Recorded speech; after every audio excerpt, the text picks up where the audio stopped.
welcome to the Contingency Plan Podcast. My name is Jedi Master David, and with me as always is Darth Austin. Hello, everyone. Well, it is week 2 of Kenobi Mania, brother. Kenobi.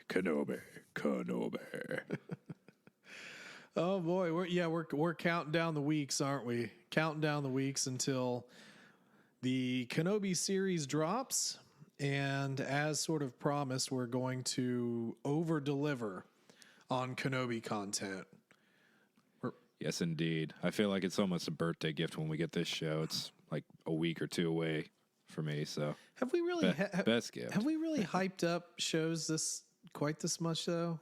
I don't really think we have. Well, I would say we kind of did with Mando season 2, but not even to this scale, honestly. Yeah, I can't think of the last thing we've been this excited about, honestly, other than movies. It's probably a book. The movies. I would almost say a book. I mean, we did do some hyping Master of High and Republic. we did some hyping of High Republic. Yeah, Master and Apprentice. That's maybe even Dooku, Jedi Lost. Yeah, definitely. But yeah, I mean, I think probably as far as like live action media, really hasn't. I mean, we did quite a bit for Last Jedi, and then we also did quite a bit for Rise of Skywalker too, when that was very out. True. And maybe even Solo a bit, maybe a little bit. Yeah, I mean, it was the lengthiest review we had for sure. We talked about that quite a bit. I don't know if we did a lot leading up to it or not, honestly. Yeah, it's been a while. It has been a while. But yeah, I mean, this is a series that pretty much everybody has universally wanted. I mean, my God, you remember when we were talking about like a Kenobi movie and they're like, no, we're going to do a Boba Fett movie. It's like, why would we want a Boba Fett movie? Boba Fett? I don't know. I mean, looking back, would we rather have the Boba Fett movie than the TV series? I don't know, man. I'm not sure. Do Quentin Tarantino with Boba Fett. Yeah, you know, the super violent one. The only thing is like, as much as I like Tamir Morrison, you know, I don't know, like a full length going to a movie theater movie with him as the lead. I don't feel like this show actually told me whether or not he'd be a good lead because he wasn't. Yeah, that's kind of my point. I don't really know. Maybe if we were talking, you know, back in the day, you know, when we were doing like episode 2 and everything, you know, or all through that maybe. But yeah, now I'm not so sure. Well, I mean, you never know. Right director can do wonders with about anybody. You know, that's a really good question to bring up. Do you think that Jango is just a more interesting character all around than Boba Fett? Oh, I think so. I mean, I think I would rather learn about his story. Yeah. Well, I mean, in Boba Fett season 2, we can just do Boba Fett sitting somewhere and reminiscing about his father, and that'll be the flashbacks. No, because I feel like his life after Boba Fett was pretty boring. I mean, he was just raking in the dough and didn't really have to bounty hunt at all. I mean, I want to see Jango like 5 to 10 years before he was commissioned. Well, no, what I'm saying is it's Boba Fett reminiscing about his father. So the story is about the flashbacks of his father. Oh, yeah, but who would even I guess he'd have a journal or something, but like, who actually knew him other than, what's the chick with the staff that kind of helped Boba Fett for a little bit? Oh, was it Ari Singh? Yeah. Because they ran a crew together, obviously, but... Well, I mean, yeah, there could be records or whatever. Fennec just walks up. What are those? The records of my father. Oh, what are they? Start of the show. Yeah. And then we never see Boba again. It's like, wow, those are really interesting. Do you have any more? Yes, I do. I have plenty more where that came from. Oh my goodness, Boba, these were so much better than your Tusken flashbacks. That'd be such a cheap way to do it, though. But yeah, I mean, a Jango Fett series would have made a lot more. I don't know. Jango's been explored in Legends, but it's Legends, and I don't necessarily know about Is there any real Jango Fett canon material? That's a good question. And honestly, I never went through any of the Legends Jango material, to be quite honest. I never did either, so really. I know nothing about Jango other than Attack of the Clones. That's an interesting thing. I mean, that's definitely not in the wheelhouse right now. Well, I mean, there's the Age of the Republic comic, Jango Fett. He had some comic stuff, it looks like. I'm just looking through. Utini.com is a great resource for all of you folks who, haven't went through that. It's a good resource. Not much, unless these are just their recommendations. It's just, they even say the available Jango material is sparse. So yeah, a couple of comics. Well, no, these are all labeled as Legends. No, okay, all right. What? Star Wars Episode 2, Attack of the Clones, Legends? I don't think so. I don't think that's a thing. Unless this is a different one. Anyway, it doesn't matter. So the only one that they're labeling as canon is the Age of the Republic Jango comic, which I know I have it. I don't know that I've really read it. Well, whatever. So so there's a Bounty Hunters books, a 2-part book series that has Jango, but that's Legends, and I don't want to learn about any other bounty hunters. Let me put it to you this way: it doesn't matter because we're talking about Kenobi. So obviously, much more important. So we are going to be looking at the 5-part Marvel comic Obi Wan and Anakin. This is one that I know I've talked about. I think we've both had a conversation about here and there. Pretty well rated. I think a lot of people have rated this one pretty well. And I mean, just in the sort of beginning here before we really get rolling, pretty phenomenal cover art, pretty phenomenal internal art as well. Charles Soule, who, maybe doesn't need to be writing books, but has done some really amazing stuff in comics. I will say that. I actually have physical copies of all of these that I bought at a shop in Michigan when I was visiting up there one time years ago. I think I only had to buy one of these. I think it was issue 5 that they didn't have there. I think they had 1 through 4, and then I might have actually. This one has a half price book sticker on it, so I might have found it at half price books. Regardless, it doesn't matter. Maybe I didn't. Well, whatever. I could be confusing my history. Regardless, I have all 5 physical copies. So, but they're not necessarily cheap. They are not necessarily just kind of cheated to buy. Unfortunately. Yeah. Also, sorry if there was a little bit of issues there. Internet slowed down. I had no idea if you were talking or not. You froze. Oh, boy. So sorry if I interrupted you. Oh, you probably did. It's fine. I gave it a solid 12 seconds. Okay, go. But no, I just cheated, and I got it on Comixology for $9 for the entire series. Because I've embraced the era of not owning things, even though I don't really want to. Okay. All right. I do hate that, though. I really do want to. My thing with comics is it's really hard to display them or to store them properly. So even though I've done it for all of our comic series, I hate collecting them. It's just a pain to store. Yeah, I mean, I have more than I guess I want to admit. But I have a couple of those, those heavy duty boxes. Yeah, and that's the thing, though. You just throw them in a box. It's like books, that's the conversation piece. Comics, ooh, can I go through your comic collection? Says no one ever that comes to my house. Well, yeah, for sure. That's just something you hide, it's shameful. Oh, wow, but that's interesting.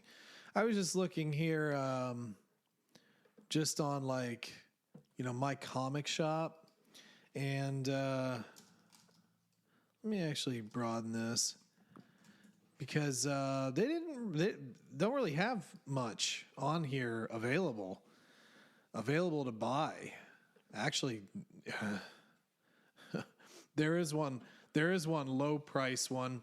It's the variant 1G. Sometimes with Star Wars comics, they will do a variant that will be like an action figure front, like it's like a boxed action figure, and that one was a little kid Anakin box thing. Hey, I got that advertisement halfway through my my comic. That's funny. Hey, guess how much it is? It's probably not $9. No, it's $4.20, bro. It's also $4.20 today. It's $4.20, bro. Yeah, it's funny.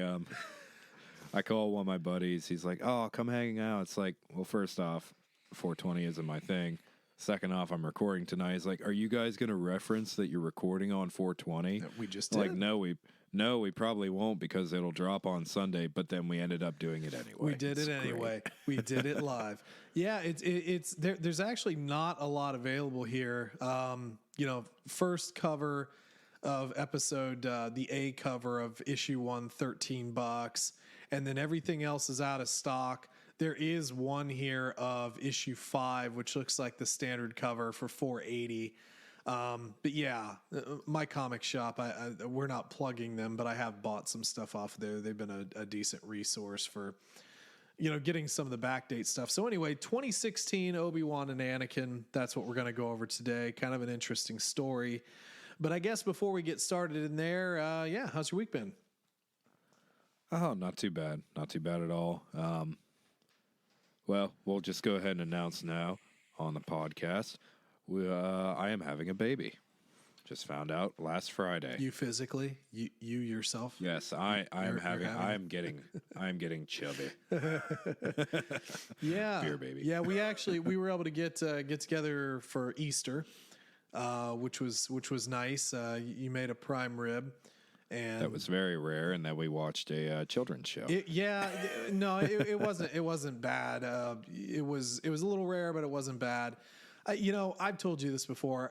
I think prime rib is one of the biggest ripoffs in the world. How much did you pay for that like quarter roast there? Honestly, I'm not gonna say it was a good price, but it was on sale. I think I got that for it was 5.5 pounds, and I got it for $35. Yeah, so I can't complain, but that was the only thing really available because I waited till the last minute and nothing else stood out. I didn't want to do ham. No. I'm with you there. Ham can be good, but it does get a little old. So at one of the restaurants I used to work at, we used to do. I think our cuts were 35 pound, and we would do them all the time. And 35 pound, this is really stretching back, I think for that dinner, it might have been, we'll just call it $20. So out of that one roast, you're effectively making somewhere around $700. Right. Okay. I mean, and and half of what you're selling is fat. And that's the thing. It's a ribeye. It's trash. It's a ribeye. That's what it is. Yeah. And personally, I think that the best way to do a ribeye is to grill it, screaming hot grill, get that char. I mean, char that puppy. But no. It was good. I made some German potato salad, some little Parmesan and bacon asparagus, and then some jalapeno cornbread. And you had a loaf of bread, which was really good. Brushed it with a little garlic butter. You and my wife finished it before Dad even showed up. I think he got a piece. He's fine. He loaded that thing with butter. But no, yeah, that was nice. You got to kind of announce that there, and then we watched what was the kids' movie? Zootopia. Oh, Zootopia. Yeah, that's right. So kids' movies have got some dark undertones that maybe they always have, but they're a little bit. I don't know. I hate to say it. I don't want to sound old, but I notice it more now, Sure. So it's kind of weird for me. What's your understanding of things? I mean, we had cartoons when we were kids that had just as dirty an undertone because there's a scene in there about a nudist colony. So yeah. I think I fell asleep in the chair for a second. It was fine. You and Dad both did. I only stayed awake because I stood up the entire time. I don't know how you guys handled those terrible chairs that I need to replace. It worked. It worked for what it was. But yeah, Yeah, congratulations. And now within, whatever, like 8, 7, 8, 9, whatever, how many months that winds up being, you'll never be able to sleep again. I know. And the best part is it will coincide with within 3 weeks to a month of me graduating school. And that will happen before I graduate school. So I probably won't graduate school. But no, for all of our nerd fans, you'll all be proud of me. I have gotten permission, if it's a boy, to call him Luke. I'm not calling a girl Leia. I don't like the name personally, but yeah, I don't know. I mean, Leia's fine. I don't know if I would particularly want to name a daughter Leia. Yeah, she's got that anyway. I'm not allowed to choose that. Apparently, her favorite show, Bridgerton, has a name that she's picked out. So Bridgerton. It's Downton Abbey and all those old school shows. Well, I don't even know what era is Downton Abbey. Is that 1800s? Never watched it. Don't remember. Okay. I just know it had old McGonagall in it.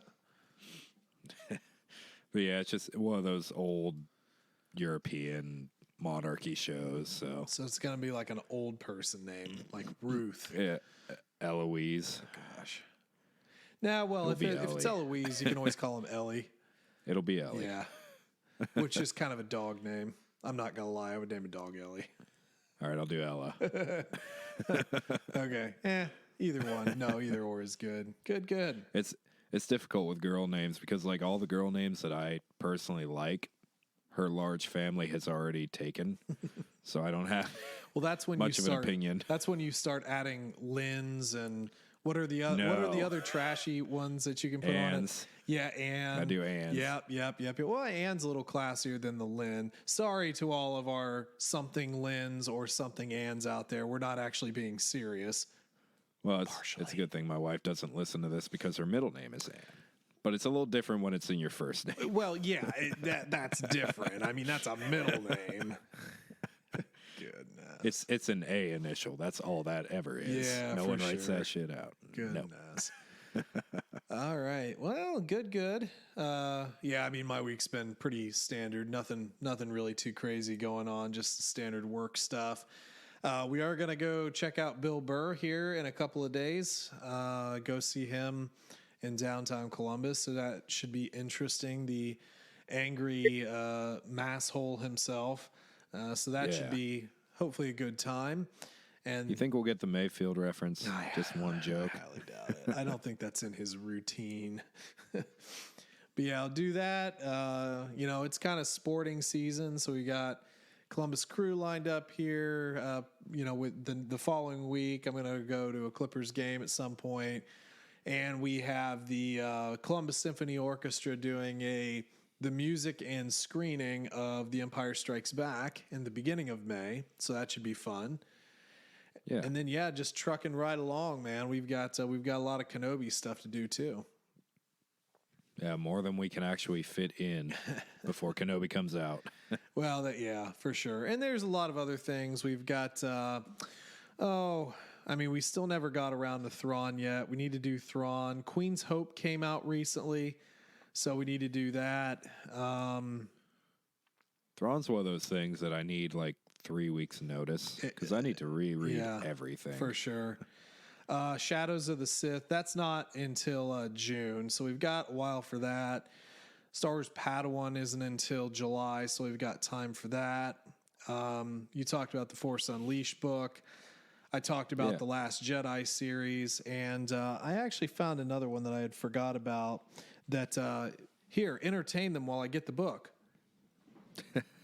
Well, while you get the book, I just want to announce something that actually might blow everyone away, and I know we're excited about it.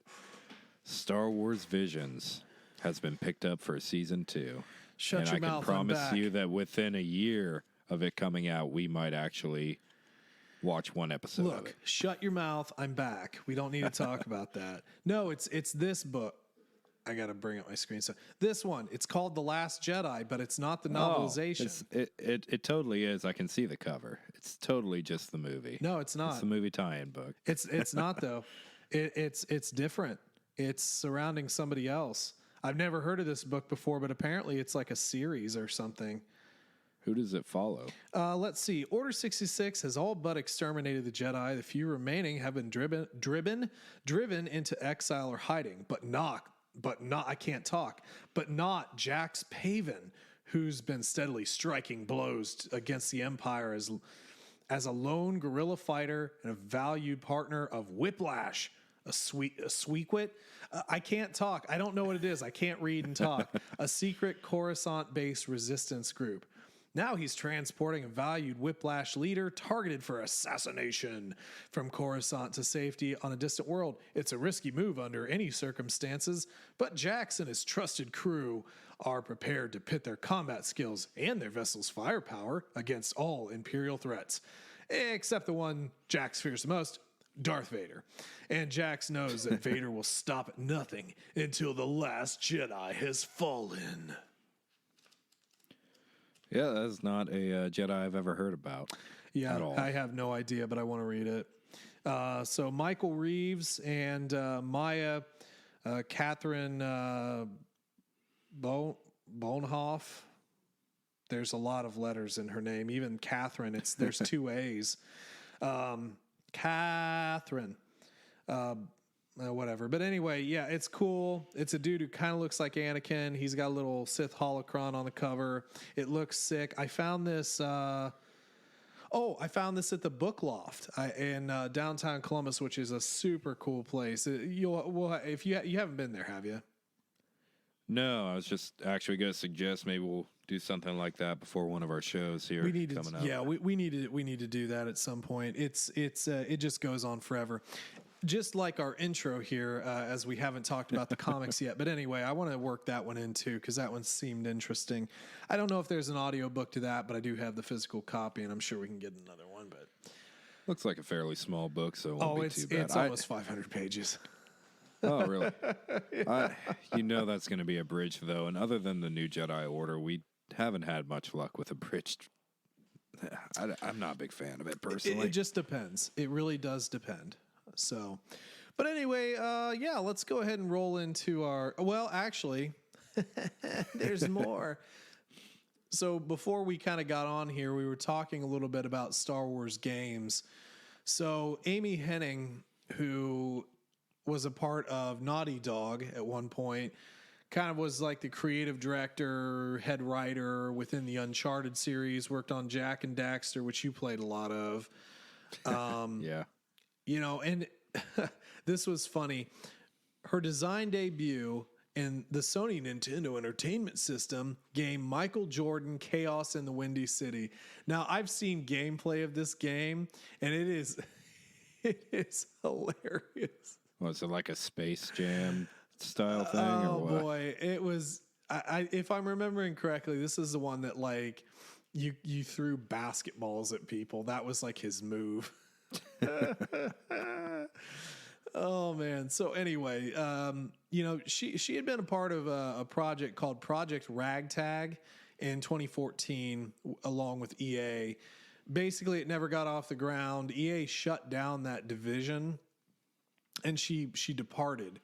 Then now they're popping back up, and the only thing we really know is that this is going to be a new original story. So, yeah, that is kind of the problem. I was kind of mentioning this earlier. Lucasfilm Games is kind of bad about their announcements. Like, they don't give you anything to be hyped about, except for, Fallen Order, when we first got the announcement for that, was pretty interesting. And KOTOR just kind of rides on the coattails of both Revan and the fact that it's an established series. Yep. But I don't get excited about Star Wars games till like a month out from release at this point, because everything just changes constantly and they don't give you anything concrete. Look at Lego Star Wars. That was in development hell for so long. Yep. Yeah, everybody seems to be enjoying that, though. Lego Star Wars seems to be going over really well. We've talked about it a little bit here, though. So, All right. Anything else you want to talk about games? Are we ready to go? No, I think after 25 minutes, we're good to start the comic. Sweet. Sounds good. All right. So Obi Wan and Anakin, again, 5-part series, 2016. Let's just jump into one of the more epic covers that I've seen. Yes. With Obi Wan, and this is the A cover, our first cover. There, the B. You have the same one as me. I'm trying to figure it out real quick. Show me yours real quick. There you go. Yeah, that's what it shows for me. There are a couple of interesting covers here. The B cover is just like Obi Wan and Anakin from Episode 2, like just them back to back lightsabers ignited. And then they have that's the one nice thing. These show like before the actual comic, they show the variant as well for this. Oh, right on. I guess I didn't notice that if they did it in mine or not. I don't think I have it in mine. Yeah, and I'll say for the A side, I would gladly pay a hefty penny for a poster of this. It's a sick cover, 100%, super cool cover. So we get started here with basically a distress call, right? And we are rolling to Carnelian 4. Yeah. That's what I'm thinking about. Not much on that planet at all, but basically throughout the series, we do learn that this is kind of a war-torn planet. It used to be an advanced civilization that effectively poisoned their planet. And we have two groups, one group the open and one group the closed, and they're just constantly fighting. Yeah, and there are no cult undertones whatsoever. Absolutely not.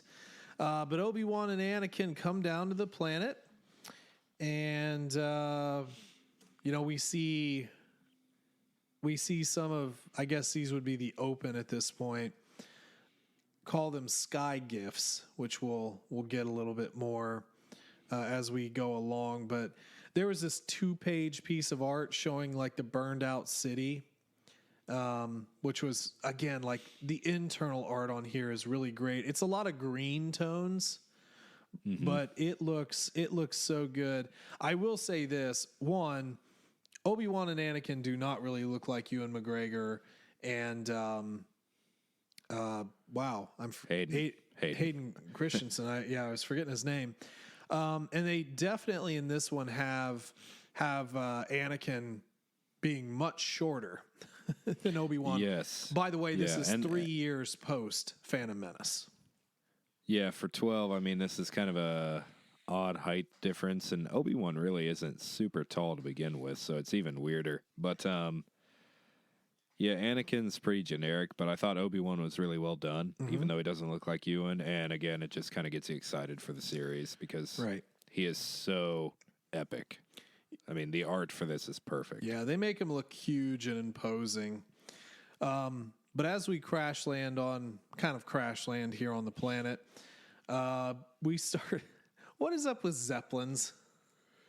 All over this world, man. They don't have technology, Zeppelins. but they have Zeppelins. Yeah, so we kind of see they have lead Zeppelins. Yeah. So we kind of see a Zeppelin coming around, and one of the undertones on this comic is kind of Anakin working through a choice that he wants to make, whether to stay with the Jedi Order or not. Because on one of our pages here, we have Obi-Wan giving Anakin back his lightsaber. So at some point, Anakin has surrendered his lightsaber to Obi-Wan. And this is something referenced in Star Wars in both books and I believe Clone Wars even mentions it a few times, and it's not really dived deeply into. So this is really cool to flesh out this story a little bit. Yeah, for sure. Okay, let's. Oh, you know what was kind of funny? I thought about this particular comic. I feel like this comic had at one point been in Texas, issued in Texas, because one of the ads here is a store, order66toys.net, that's out of McKinney, Texas. It's just kind of like a weird, like, I've never seen like a somewhat local ad in any comic I've read. That's funny. And I'm not like really super read in comics. I mean, look at this page. Oh, geez. Yeah, it's funny. Anyway, so we start to get some flashbacks here within the Jedi Temple at Coruscant. Anakin sparring against a droid, and we have Mace Windu and Obi Wan and Chancellor Palpatine kind of looking over this scene. And I think what the interesting thing here is that we've always known and we've seen the influence that Palpatine has had over Anakin. But this is, in my opinion, this series shows a much more intimate view into that when he's younger. Yeah, I felt the same way, and I actually enjoyed it quite a bit. It was one of my favorite parts of the comic, but at the same time, Mace Windu is really stupid. The sheer fact that he didn't pick up on any of these not subtle at all hints about everything surrounding Palpatine. It's just, I know it was a pre-written story. You know, prequels had to follow a certain narrative, but these Jedi were just stupid. Well, really stupid. I think there is a panel here after Palpatine had basically said, why? Young Skywalker's a Jedi, is he not? The Jedi are under the Senate's jurisdiction, and as I am the Chancellor of the Senate. And you kind of have Mace looking off, and then he has this really tiny panel where he says, of course, Chancellor, but he's kind of doing that like, what? Like, right. What face? What did you say? What did you say to me? But I also, another thing I wanted to point out here is that the now training hologram assumes the form of kind of a Darth Maul with a double-bladed lightsaber. Yeah, and we kind of get the reference. Obviously, Obi-Wan has no idea this is about to happen, but Anakin essentially hacks this droid to kind of prove a point, like, oh, well, he's been kind of asking about the battle with Qui-Gon and Maul, but I didn't think he would take it so literally. Mm-hmm. Just kind of to impress people, essentially. Yep, I would say so. And he even kills the droid in the same way that Obi-Wan does, so I thought that was kind of cool. Yeah, for sure. Then we kind of see some of the other Padawans talking at the side here. He may be good with a lightsaber, but that doesn't mean he'll make a good Jedi. No, after all, he's just a slave to his emotions. It's obvious. Just a slave. And of course that triggers Anakin, and he takes their sabers and then sort of gives them back after Obi-Wan just like flies from the balcony. Yeah. Padawan. Yeah. Sorry, Master. But, you know, he makes up. Sorry for being so much better than them, Master. Yeah. Well, he did call me a slave. They were referencing the song Toxic, Anakin. It's fine. Oh, my God. Or no, that's not even the right song. But anyway, whatever. Maybe it is. Well, speaking of toxicity, we have a little bit on this planet. Oh, yeah. You mean the gas? The Tabana gas. It isn't Tabana gas. That's later. But anyway, we flash back to the present where we have the two battling Zeppelin ships engaging in battle. And two of the folks that were in what would be the Opens Zeppelin pop out and stick their guns in Obi-Wan and Anakin's face. And they don't know what a Jedi is. Just sky gifts. That's pretty much issue 1. Issue 2, again, like the cover art on this. I mean, how busy is this? Like there's a ton of effort on this front cover with sort of Obi-Wan. Looks like, I mean, he's kind of on one of the Zeppelins and things are like exploding all over the place. Yeah. Great artwork. Yeah, By the way, the amount of explosions, well done explosions in this comic series is like on Michael Bay level. Now, another thing I did want to point out here, whereas the last color palette in the comic was largely green, this one kind of shifts to blue, which is interesting. Yeah. It does have some green in the background later, but it's much more blue, which I just found to be kind of interesting. I kind of wonder if it has to do with the fact that, a little ways into this comic, they make the reference like, well, you kind of stranded us here and we'll basically die of hypothermia if you don't help us. You mean it's getting cold? So I just wonder if like they specifically made it more blue to just kind of hammer that home, how cold this planet is. Yeah, that makes sense. Makes sense. Well, as we get a little chat here, we have, let's see, who are our two characters' names? Mother Pran. Prada, or Pran. And then Kalara. So Kalara and Mother Pran. And they've got some strike a pose moments in here. They have them. Kalara has them through the entire series. 100%. But as they're kind of yakking here, what's a Jedi? What are you doing here? What's the meaning of this? Well, then another Zeppelin shows up and starts shooting at them. And then Obi Wan takes care of it.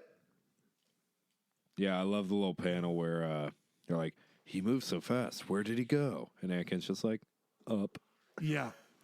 You can just kind of imagine like the snarky back and forth they had in the beginning of Revenge of the Sith through this entire panel. Just every discussion they have. Exactly. And Obi-Wan's able to disable the Zeppelin. And with his whip lightsaber. Yeah. There's the Kwoosh panel. I think that was meant to be like he threw it, right? Yeah. It is an interesting portrayal. There's actually another one later on that there was a bolt, like a shot coming out of one of their blasters, although they're not blasters. But at least in my comic, the shot path was like below the muzzle of the gun. Oh, really? I'll point that out when we get there. But anyway, so yeah, Obi-Wan takes down the Zeppelin, and then we get a new character here who is a part of the Closed. Let's see here. Do we... Grecker. Yeah, Grecker. I'm going to Grecker the Wrecker. I'm going to Grek it. Sounds dirty. So they save Grecker, and then we're in a standoff. And, at this point... Anakin just cuts everyone's barrels off their guns. Yep. It's great. Yeah, exactly. They get out knives. Obi-Wan throws those away.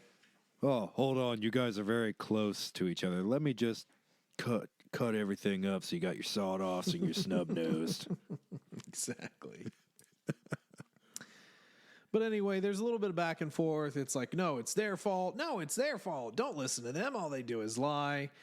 You can't trust the open. Right. No, closed is bad. Yeah. That's the only thing I don't like about this comic series, just how ridiculous the whole closed and open thing is. Yeah, this actually feels a little bit more like a Star Trek thing. There have been several episodes of different sides of Trek that have kind of done this kind of storyline where, you have two sides. There was one that comes to mind. It was in the original series where the two competing sides were at war, and the Enterprise crew finds out that they actually don't fight anymore. It's all like an electronic game, but if it registers deaths, they send people to death chambers to be incinerated or to be like vaporized. Oh, jeez. So basically... Nice. In the war game, the Enterprise is hit, and he's like, well, you've got to send down all your people to be killed. He's like, why? Because if not, they'll retaliate with real weapons, and we'll have real weapons. So basically, they were fighting a civilized war without actual weapons, but they were still dying.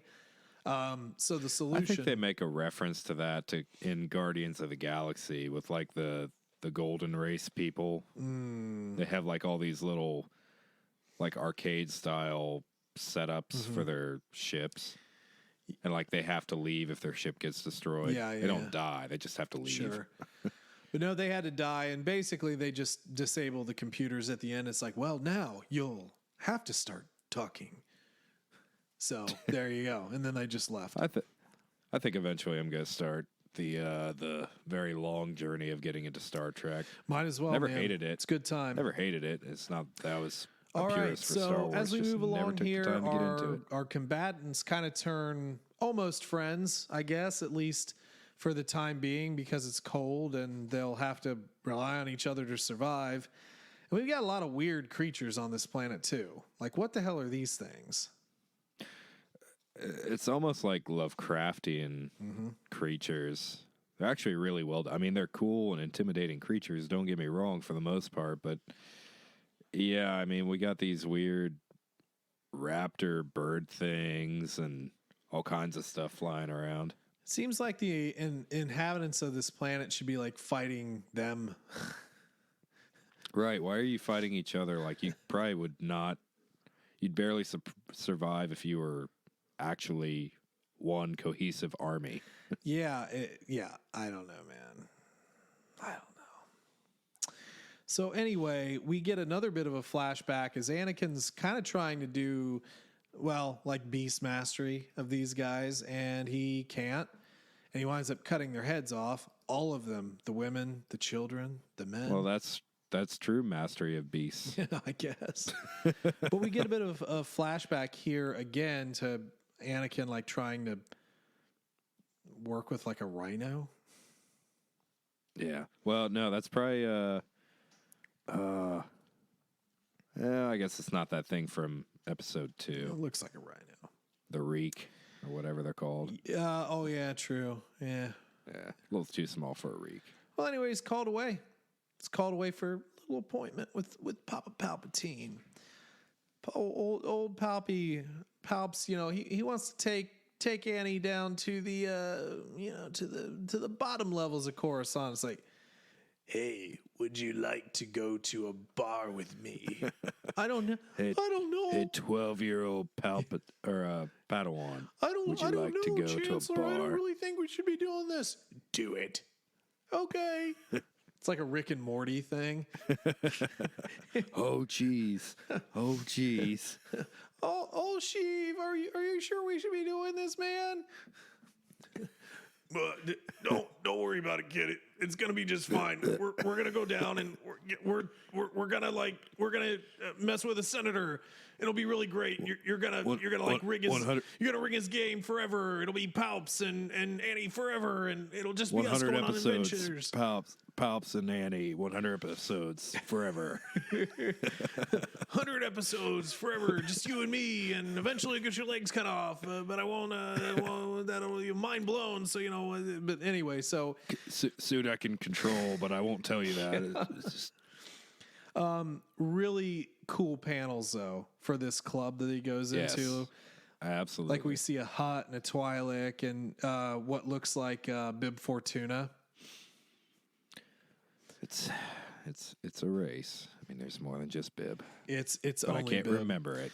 But yeah, I mean, these hanging plants are really neat. So it's Club Kasakar. So again, little flashbacks in this club, but yeah, it's great. We got the club and then more Zeppelins. Yeah, more Zeppelins and more I swear Lovecraft creatures. There are so many jumps from the flashbacks to just a Zeppelin on page. Yep, it's ridiculous. Well, they're able to get a Zeppelin running, so they're getting away from the creatures. But probably then issue 3. If issue 1 is my favorite cover, issue 3 is like a close second. I mean, look at this guy. This is just that's an amazing cover. Big old creature with Obi Wan and Anakin squaring off against it. That's beautiful stuff. It's like it kind of reminds me of the bat from Jedi Fallen Order that you fight in the cave. Yeah. I can see that. Well, as we're starting to travel around the planet, we're starting to see some architecture. Like there's a giant buff grandpa, just with its arm cut off. Yeah, just buff grandpa's planet. Foreshadowing, Annie. Foreshadowing. Yeah. And then we start to see what some of these sky gifts actually are. And one of them is this little, purpley medallion thing, which the kid isn't allowed to have. It's like old, mother over here is like, hey, give me that thing. No art for you. And then Anakin's just here. Yeah. He does. What does that he does sound? That a lot. HNH. Yeah. And then we're flashing back to Purple Club. I found this whole sort of bit of paneling really funny to me. You have the Chancellor in this CD club with a Jedi Padawan. They're watching a senator who is gambling away, and then he finally loses.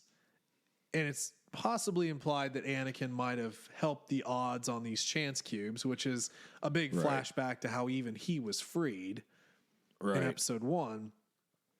But the senator is, the senator loses, and then all of a sudden Palpatine just busts up laughing, just like the evil SOB he is. It's like, it kind of makes you wonder if that was intentional or if he's just like, yes, good, Anakin, good. I just think he has zero fear, of anything. Yeah.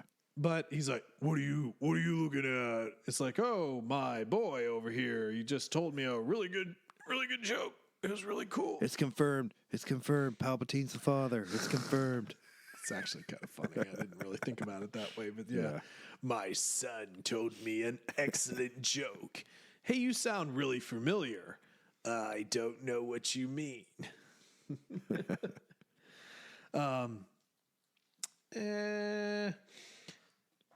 Let's see here. So there was a little bit more in here. Your Jedi abilities allow you to move objects through the Force, do they not?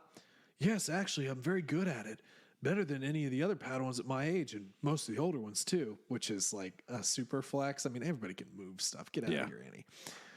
Could these abilities be used to move, perhaps, a chance cube? So he's just kind of confirming what Anakin totally did.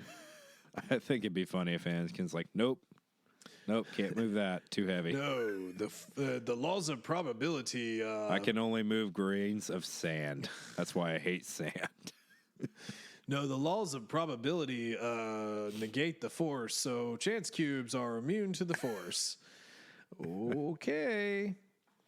Anyway, we're back. I just think it'd be funny if he's like, oh, crap, I put on the wrong side. He won. God, that would be great. So anyway, we get back to the present. Anakin's toying with his lightsaber, and our opens here figure out you can fix some stuff. Like can you fix this ball here? It's a pretty sweet ball. Old tech, you know about old tech? Hey, can you rebuild my AK-47? It's jammed. Okay. I don't know what to do with it. Yeah. So this is kind of an interesting manipulative thing. But Anakin fixes this little ball, and Kalara is essentially tasked to effectively not incapacitate, but just distract Anakin. Yeah. As some of our creatures wind up getting onto the Zeppelin. She throws Anakin's lightsaber out of the port window. The creatures are getting in. They knock out Anakin, take him, Anakin nap him, and then they shoot at the Zeppelin carrying Obi Wan. Which, do we ever get an explanation of how his lightsaber returns? Good question. I don't remember, but we'll continue on. Now, issue 4. I don't remember.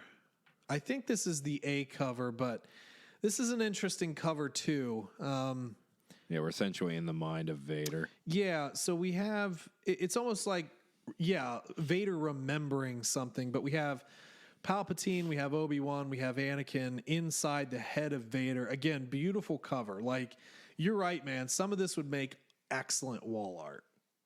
Yeah. Oh my God, that would be amazing. Yeah. It's just really excellent. So anyway, Like seriously, I'm gonna probably look up if this is a thing. Like if there are posters for this. yeah, with you there. So Obi Wan and what was our guy's name? I just It's not going to matter much longer. Grekic. Yeah, something like that. It doesn't. We matter. We said it sounded like Wreck-It. So yeah, Grekit. Yeah. I said Grekit. That's not his name though. It's like Grekar or something like that. Grekar the Wrecker. Okay. Grekar the Wrecker. That's what it was. The Wrecker. All right.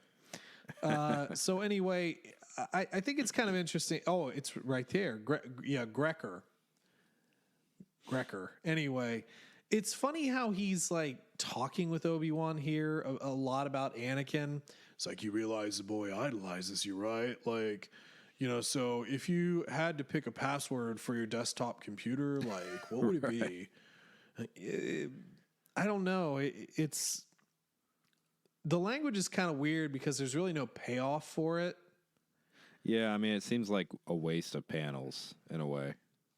Kind of, because it's almost like they're forging a connection, but ultimately they're not. Right. It just, I don't know, it's weird. And we get a little bit of a flash to where Anakin's being held, and the Open have mech suits. So he fixed the ball that controls the mech suit. So Gundam Wing up here. Yeah. Did we establish like how many he actually fixed? I have no idea. No idea. It'd be that hard to just use the Force to rip the brain out? Or just like disconnect one cord? Yeah, dude, I don't know. Anyway, we get another flashback.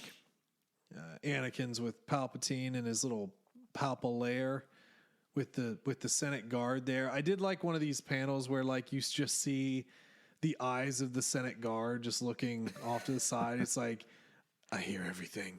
Just as like Anakin's leaving. I heard everything. I've heard a lot of things. Did you know? I think I should do something. Have you ever heard the tragedy of Darth Plagueis the Wise? Well, I have. I have a lot. I'm pretty sure it was his master. I think he's I think he might be a Sith. A what? Never mind. I've seen things, man. Have you seen this art, man? All this art around his place, man. I swear one of them has a lightsaber in it. Have you ever think about like the guard here and they just like go home? Like what the hell do they do? These guys don't have families, right? So how was your day? Well, it was fine. It was totally fine. I didn't hear anything. The Chancellor for life. We should totally vote for him forever. He's great. So, honey, I work for a Sith, but the benefits package is top notch. So we're good. My life insurance is pretty high, luckily. Yeah. Yeah, he seems to be propositioning this young boy. I feel like I should say something. Oh, boy. So anyway, Anakin's kind of excited. He's like, oh, that was amazing. We're going to be able to take that guy down. And, Palpatine's like, well, I will try. But he's like, it could be dangerous for me. Will you protect me? Will you protect me, Anakin? So a couple of lines here. If they were required to obey my commands in such a way, it would make me no more than a dictator. That is not my wish. I just want to be an emperor. Yeah. Then if you can't and the Jedi can't, who can? That, my boy, is the question that keeps me awake at night. Just please do an old man a favor and go get a popsicle out of the... don't mention any of this to your Jedi masters. I'm not sure they would approve. I don't think anyone would approve of this. No, I do. This last line here, Anakin, it's not my place, but like, are you happy at the temple? I love there's like this pause line where he's like, yes, it's everything I've ever wanted. And then they just have a panel with no dialogue where he's just staring at him like, Yeah. But is it? Yeah, exactly. And then we get the scene where Anakin relinquishes his lightsaber to Obi Wan. I thought some of this dialogue was interesting. Do you know how I joined the Order? I've never forgotten. My mother asked Qui-Gon if he would take me away if I would become a Jedi. He said yes, and that was all. My entire life decided right then. I was 9 years old. Qui-Gon said Jedi training was difficult, that it would be a hard life. I saw a magic man with a sword made out of light and a starship. I was a slave on a world made of dust. What was I going to say? No. Or no? Yeah. Heavy dialogue, man. Super heavy dialogue. Well, it's very self-aware. And I kind of wish we would have had something like that maybe in episode 2. Absolutely. I agree 100%. Everyone wants to crap on Hayden Christensen and just Anakin in general, but like 90% of his life, I feel like, was just kind of written for him, and he didn't have a choice. Now, here's day one. Here's a question I do want to ask. Let's say Anakin walked away from the Jedi Order. Do you think he would have been able to do as much damage as he did if he were to have stayed and followed the path we know he did?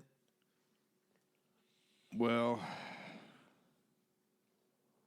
you could argue both ways, but I feel like a lot of the power that Chancellor Palpatine got was in part due to Anakin and Obi-Wan's efforts in the Clone Wars. Mm-hmm. So I would question whether... I mean, Palpatine always has contingency plans, so it probably wouldn't have mattered either way, but eventually he would have gotten his... He would have sunk his teeth into him and turned him regardless of leaving.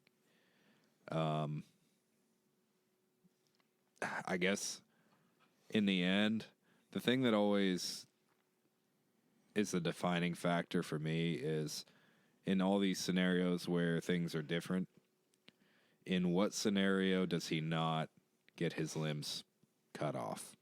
Because Anakin, without being in the Vader suit, is infinitely stronger. Clearly. Not stronger than Obi Wan. Well, no. But like, if that fight hadn't happened because he left, he had, gotten with Palpatine sooner, actually had a chance to train with him, it actually could have been 10 times worse. So it's hard to say. Well, or he might have just left to kind of forge his own destiny too. So who knows if he would have just went out on some missions, maybe did a little bit of the old Kip Durand thing, like in New Jedi Order, where he's sort of he's got a ship, he's doing missions, he's trying to do the right thing. How much would that have colored his overall view as opposed to being overly controlled by a Jedi Order that didn't trust him? Yeah, very true. Ultimately, he had some hang-ups that obviously weren't solved by the Jedi Order, but he would have... I don't think he would have become perfectly good without some defining moment in his life, because he was already pretty arrogant at that point. Well, think about this real quick. So let's say he leaves the Jedi Order. What are his stopping points for connection at that point? So what's to say he doesn't go back to Tatooine and visit his mother and maybe save her? Yeah, actually saves her, or maybe he goes... And obviously Padme wouldn't... if Palpatine chooses not to pursue Anakin, Padme's death isn't a thing, so you don't have those Force visions, you don't have Shmi dying, you don't have a lot of things that put him down that path. Well, so I do agree with that. And that's Anakin's thing. That's why he truly turned, was his fear of loss. Now, he lost everything regardless, because that's what the dark side does, but that was what drove him to it, was the fear of loss. So he loses his mother, he knows the pain, he doesn't want to lose Padme, but I think this is a dual-edged sword. Does he ever get with Padme if he leaves the Order? Because the whole thing is that they were brought back together when she became a senator. And, True. That was the whole guard. That's episode 2, right? So who's to say that they ever get together, period? Or maybe he just hits up Naboo and he's like, hey, what's up? I'm not like a Jedi anymore, but we could totally date. Right. And And honestly, they kind of set this comic up in a way where, I mean, there's an option for him to just stay here and like fix the tech, and Kalara obviously is kind of interested in him. So, so many different things could have happened. I don't see Padme really going for Anakin without Episode 2 happening the way it did. Nah, dude. They were all into each other like forever, man. From Phantom, that 9-year-old boy was like making moves, impressing chicks. Hey, man. Like, well, so how old was Padme in that? She was 14, I think. Yeah, so I mean, there's an age difference, but you know, in the grand scheme of things, dude, look, all I'm saying is like he's 12 now. What's that stupid? Well, hey, what's that song from Sound of Music? I am 15, going on or whatever that is. You know that we had to listen to as kids. Oh man. Well, hey, it's still better like the age gap being 12 and 17 than him hanging out with Palpatine. That's what I'm creepy saying. Vibes dude. going on. That's what I'm saying. Who knows? I mean, but honestly, if we would have left the Jedi Order, I think the probability of running into Padme is probably a little less. And does that significantly change things? I don't know. Maybe. I mean, I think he would have that sense of loss diminished, obviously, if he doesn't lose his mother. But if he does still end up losing his mother, he'd be that way with anyone. But he wouldn't necessarily be in a situation where his partner's in this ridiculous amount of danger like Padme always gets herself into. Can we just agree that like Anakin wasn't made to be in the Jedi Order? Oh, absolutely not. And not only was he not made to be in the Jedi Order, everyone else reminded him of it constantly, especially, even though I love the character, Mace frickin' Windu. Oh, well, yeah, Mace Windu was very distrusting. He tortured that boy. Well, let's roll back into the story because we do get attacked by some giant lizards. There's a lot of weird creatures on this planet. Like, what is up with this planet's ecosystem, man? Lovecraftian stuff. Well, it's all the poison. They even mentioned that. Like those were frogs. A lot of these people like turn into mindless husks because of the poison. It's like, but that doesn't explain the mutation. Yeah, well, anyway, so we get a new character in here with facial wrappings, and this was where I was talking about in the panel. I don't know if it's in yours, but like the bolt is off from the muzzle. Like, yeah, if you just like look at my screen. Yeah, there. it's really bad. Honestly, I thought he got shot. It's like a 1 or 2 inch drop. But like, look at it. It looks like he's the one getting shot there. Yeah, still, it looks really cool though. Yes, absolutely. Anyway, so yeah, this is basically the scavenger. That's kind of like her. It's Sarah is her name, but kind of one of the older ones here, and she's sort of got this whole like library of things, art, cultural stuff. There's a little desk with like 4 computer monitors on it and like a desk chair. Like if you look really close, it's like some of this looks like office furniture just from like today. Right. It's like of all the great artwork. And then I think what they should sit in is like what I'm sitting in now. I got this from IKEA. This is base IKEA. You can go get meatballs in the cafeteria. It's great. That was before the dark times of the war when IKEA was still around. So anyway, this is the person who had sent the distress signal from an old ship. And she kind of starts showing Obi Wan some panels. She also has this one thing that's just like a still image. And effectively... It totally looks like Revan. It does look like Revan, and that was something that I found interesting because Obi-Wan was like, so, hey, like, when that was actually, like, color and everything, like, what color was the saber? It was like, it was totally red. So I don't know, man. I mean, it seems like Sith were on this planet at one point. Yeah, absolutely. And she essentially just commissions the Jedi, thinking that they're Sith, to kill everyone except for the young. And that's kind of the thing. Like, yeah, that's her expectation, is that the Jedi are going to come in here and wipe out the old people, let the young people kind of live. It's like, you realize you got the wrong ones, brother. Yeah, it's like, Oh, so there's no redeemable faction in this entire planet. Awesome. Let's just blow it up. Yeah, except the children. So anyway, we're getting ready for a big battle. The Open have their mech suits and their zeppelins, and they're blasting the immigrant song, or maybe Black Dog, and they're just going to wreck the Closed. Yeah, which have nothing. Honestly, like the clothes are kind of screwed. Oh yeah, they have nothing. Okay, so then we move finally into issue 5, my least favorite cover. It's cool, but it's not as cool. Yeah, I mean, there isn't a bad cover, don't get me wrong, but... No, but out of 5, this is number 5. Yeah, absolutely. Oh, and also, let's just bring up, like, how cool it looks to see lightsaber deflect bullets opposed to blaster bullets. So this is an interesting question. So blasters, they deflect. In this one, though, it seems like the bullets didn't really deflect. They kind of melted a bit, but Obi Wan still got shrapnel. Yeah. Which was strange. That's a little bit longer in here because essentially, I guess you could argue, like, if the lightsaber is thinner than whatever bullet is being fired, it just splits it in two and still goes on a path, essentially. Yeah, I want to roll through the first couple panels here because we do have Anakin talking to the young people. He's starting to understand a little bit of this art thing. It's like, this is regular stuff. I can fix stuff, but I can't do it alone. We have to join forces and stop. We got to stop the adults. Sick. Let's do it. Captain Planet. Yeah, and then we have the scavenger and then Obi-Wan. We kind of explained sort of what was going on here, her expectations versus what Obi-Wan's actually willing to do. But yeah, then we get to this panel where, so they have projectiles, which I'm just going to say this.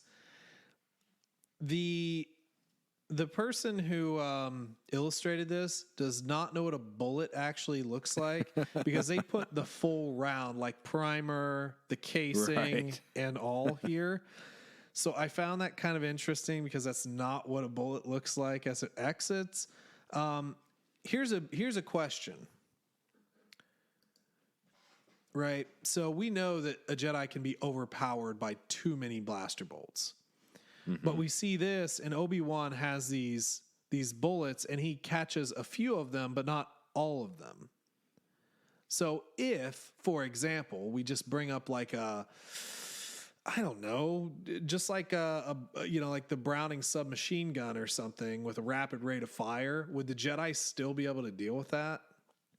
Well, I guess at that point you make the assumption that they'd be able to just use the Force to catch them, opposed to Neo style deflecting them. The Matrix. Well, I mean, we see multiple Jedi catch bolts. I feel like a bullet would be a little bit easier.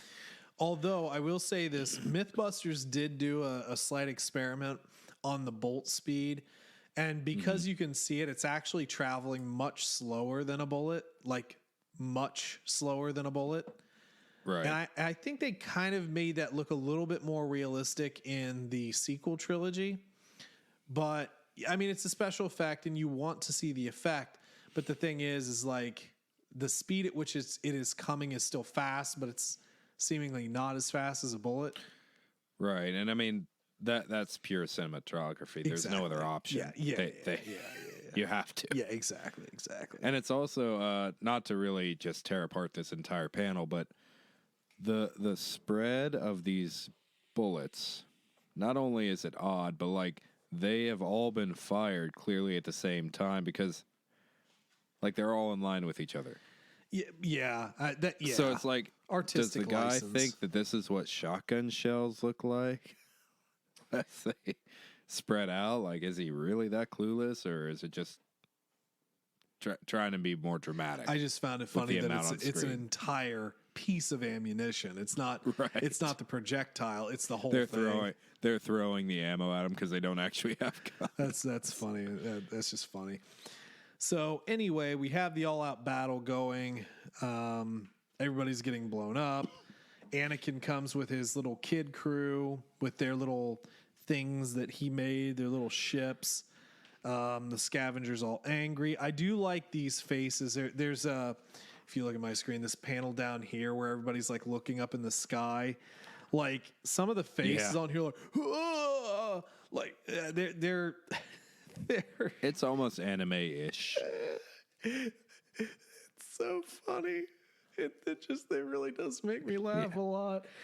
By the way, Grecker's back shortly. Well, yeah, he's back, and then he gets exploded into he got boomed. yeah, exactly. So Obi Wan is able to get out of transmission, and the Republic fleet shows up, and we actually see what is this Jedi's? It was Mundi. What was his first name? Kiadi. Yeah, Kiadi Mundi. He's here looking around. And this is the interesting part from a galactic political standpoint. We see this a little bit more in High Republic, where really the whole reason why the Republic wasn't here to even step in on any of this is because the planet didn't really have anything that the Republic needed, and it was too far out. And Obi-Wan basically lies and says what did he... There's Tabana gas. There's Tabana gas here. Which there isn't, or seemingly isn't. But yeah, he's like, well, maybe they'll stop fighting in the time it takes for the Republic to realize that there's nothing here. Because clearly the implication is that the Republic is just going to, like, leave it. Yeah, and I love the explanation for everything here. He's like, yeah, as long as the testing takes a while, we'll have peace. And you know, the whole point of being a Jedi is having connections, so you can lie, and you know, bring an entire fleet to a planet to just stop fighting. That's right. Good job, Obi, bending those rules just like your master. So our last couple panels here or last couple pages really are a conversation between Obi-Wan and Yoda. They bring in Yoda here. To leave the order, does Anakin wish? And you know, even Yoda, I think, is a little critical of Anakin at times. I think he sort of realizes sort of the dark specter, so to speak. And he's kind of trying to tell Obi-Wan, like, man, it's not your fault, you know? It's all natural, dude. It's totally cool. I'm going to point my cane at you and look menacing. Yeah. Looks like he's about to fight him, arena style, like that old Revenge of the Sith tie-in game. Yep. Now, one of the things that is interesting here is that basically Obi-Wan says that, you know, if Anakin does leave, I'm basically leaving with him. I'm not going to let down my master. So if he goes, I'm also going to go and continue to train him, even if it's out of the Jedi Order. So that brings up the secondary question. If they both left and Obi-Wan continues to train Anakin, but out of the grips of the Jedi Order, would things have turned out differently? What do you think about that? I think in that regard, much more likely. Because all the issues that Anakin had with the Order had nothing to do with Obi-Wan, ultimately. Mm-hmm. It was mainly, again, Jedi like Mace. It was just everyone else looking down on him. Yeah. And Obi-Wan was always like a brother to him, so... You're like a brother to me, Anakin. A brother with one mechanical arm and nothing else.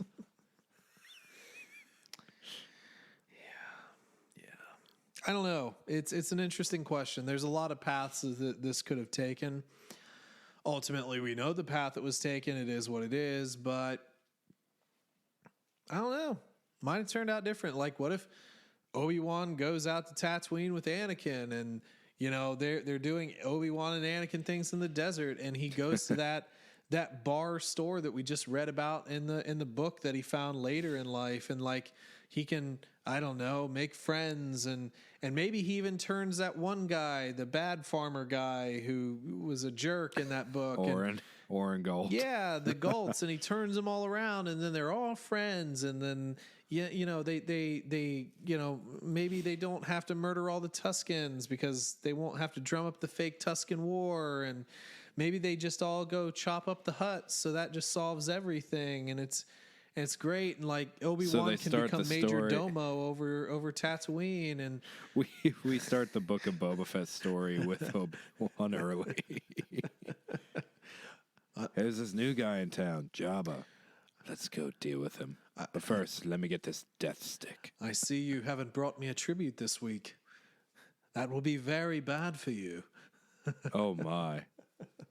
Hello there. Oh my, hello there. Boba Fett just shows up and like, hello there. Are you No, looking for no, work? Obi-Wan does all Obi-Wan does all the extortion racketeering himself. He just shows up behind every store owner, every person he's lending money to, like, hello there. Hello there. Where's my money? I really wish you would stop saying hello there, Major Domo. Does the Domo have to smack a bee? Oh, yes, Obi-Wan the crime lord. We have now made a terrible story out of Star Wars, but at least Anakin would be safe. He could find a nice Tatooine girl. It'll be great. Obi-Wan a smack a bee. I really don't like sand, Obi-Wan. I would prefer to be anywhere else. Oh, don't worry about it, Anakin. It's nice here. It's nice and warm. Would you like Camino? Would you just like constant rain, Yeah. Anakin? Would that make you happier? Do you want your own clone army from your effigy? Would you like that, Anakin? I mean, just go to What will please you, boy? Just go to Naboo. It's fine. We all know you like Padme anyway. You've been hitting on her for years. Oh, boy. Creepy little 9-year-old child. I mean, my God. Yeah, just don't like do any creepy like side looks at her or anything. Like if she says don't talk that way, like maybe don't do it. For love of God, don't cut her peach for her. Oh, God. That's just creepy. What about a pear? No pears either. For God's sake, that's not how you use the Force. No, Anakin, do not use the Force to turn on Marvin Gaye. Anakin. No, that's acceptable. Sometimes you have to set the mood. If you need to turn the lights down low, that's how you do it. And Barry White's a much more applicable song choice for this. Throw your lightsaber at the candles to extinguish the flame. Oh God! Or throw it to give them flame. Like light the candles with your throne saber. Would you light them or just melt them? That's a precision piece of work, Anakin. Such a civilized weapon. Oh God! For a much more civilized age. All right, last panel here. We have, and in the present. Let's see. The road lies before you, Anakin Skywalker. Will you walk it alone? No, Master. As a Jedi. No, Master. This dialogue was a little confusing in my first read, but no, Master. Yeah. As a Jedi. Basically, he'll walk it as a Jedi if you show me the way, and he receives his lightsaber back. So, we're back on track. Where we got the lightsaber from, we don't know. Yep, we found it though. But this is our reference lightsaber from Attack of the Clones. Well, I just like to imagine that. Yep. That's our tie-in. So anyway, that's it. That's it for the comic. Really good series. I actually really enjoyed the series. I thought it was a good look into a lot of different things. Absolutely. Yep. Yeah, and actually, we have some very good ratings on this for Comixology, which is what I use personally. We have about 700 4.5-star ratings for this comic. Oh, nice. Okay. For the very well series as a received. whole or per comic? So that's for this specific. I don't think they have them individually. Oh, I think okay, this ju- is just the for the only series. way to purchase it. So yeah, well, basically the whole Yeah, thing. it's probably in like trade paperback, in quotations, trade paperback form. Yeah. Yeah, okay. Gotcha. So, yeah, 4.5, not bad. Yeah. Do we rate comics? We've never rated comics before. We haven't, because I don't think we've ever had a comic worth rating. Do we want to rate it? Like out of 5? Sure. What's your rating? Go ahead. No, you first. I mean, the artwork was impeccable. I thought the writing was really good. The tie-ins were really good. The stuff with Palpatine was super interesting. The way they portrayed Obi Wan was really epic. Anakin even got in a few licks, but he's still a kid at this point. You know, the war on the planet was very reminiscent of other stories and so forth, but it was a good enough backdrop. And again, they just made the art look so epic. It was really easy to just jump into it in comic form.